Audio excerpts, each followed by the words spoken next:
2020년 8월 27일에 선고된 위계에 의한 간음죄에서 위계의 의미에 대해 판시한 전원합의체 판결을 보시도록 하겠습니다. 이 전합 판결은 굉장히 중요합니다. 왜냐하면 위계에 의한 간음죄에서 위계의 의미에 대해 그 기존의 견해를 변경했습니다. 자, 위계에 의한 간음죄에서 행위자가 간음의 목적으로 상대방에게 일으킨 오인 착각 부지는 간음행위 자체에 대한 오인 착각 부지를 말하는 것이지 간음행위와 불가분적 관련성이 인정되지 않는 다른 조건에 관한 오인 착각 부지를 가리키는 것은 아니라고 보아야 하는지 여부에 대해 소극이라고 되어 있죠. 자, 기존의 판례는 어땠습니까? 기존의 판례는 위계에 의한 간음죄에서 행위자가 간음의 목적으로 상대방에게 일으킨 오인 착각 부지는 간음행위 자체에 대한 오인 착각 부지를 말하는 것이지 간음행위와 불가분적 관련성이 인정되지 않는 다른 조건에 관한 오인 착각 부지를 가리키는 것은 아니라고 했습니다. 그런데 이 판례를 변경한다고 하고 있습니다. 그래서 그 판시 내용을 보시죠. 행위자가 간음의 목적으로 피해자에게 오인 착각 부지를 일으키고 피해자의 그러한 심적 상태를 이용해 간음의 목적을 달성했다면 그 위계와 간음행위 사이의 인과관계를 인정할 수 있고 따라서 위계에 의한 간음죄가 성립한다라고 하고 있습니다.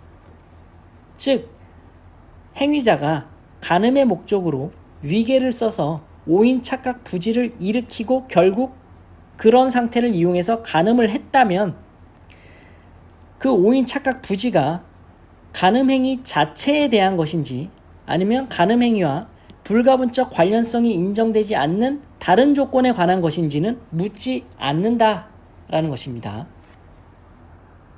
다만 행위자의 위계적 언동이 존재했다라는 사정만으로는 위계에 의한 간음죄가 성립하는 것은 아니고 위계적 언동의 내용 중에 피해자가 성행위를 결심하게 된 중요한 동기를 이룰 만한 사정이 포함되어 있어 피해자의 자발적인 성적 자기결정권의 행사가 없었다고 평가할 수 있어야 한다는 거죠.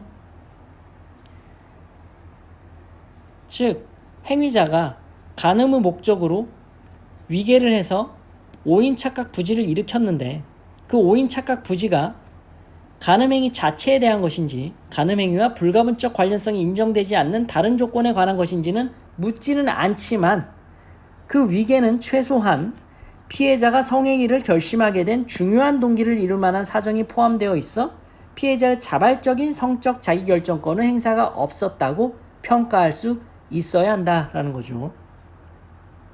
그러면 그 판단은 어떻게 하느냐?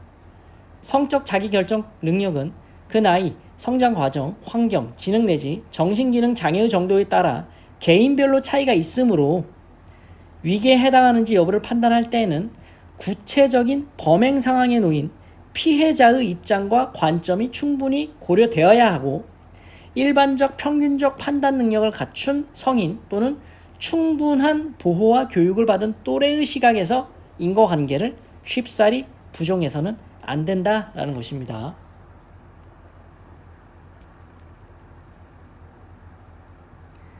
그래서 이 사건은 피고인이 자신을 고등학교 2학년으로 가장하여 14세의 피해자와 온라인으로 교제하던 중에 교제를 지속하고 스토킹하는 여자를 떼내려면 자신의 선배와 성관계를 해야 한다는 취지로 피해자에게 거짓말을 하고 이에 응한 피해자를 그 선배로 가장하여 간음했는데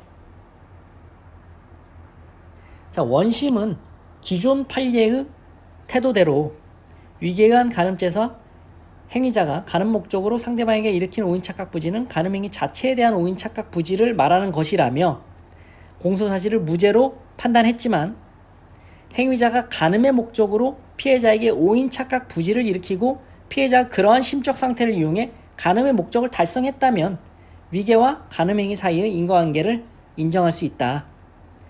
그 오인 착각 부지가 간음행위 자체에 대한 것인지 아닌 것인지는 묻지 않겠다라고 하면서 무죄로 판단한 원심 판결을 파기했습니다. 위계에 의한 간음죄에서 위계가 맞다라는 거죠.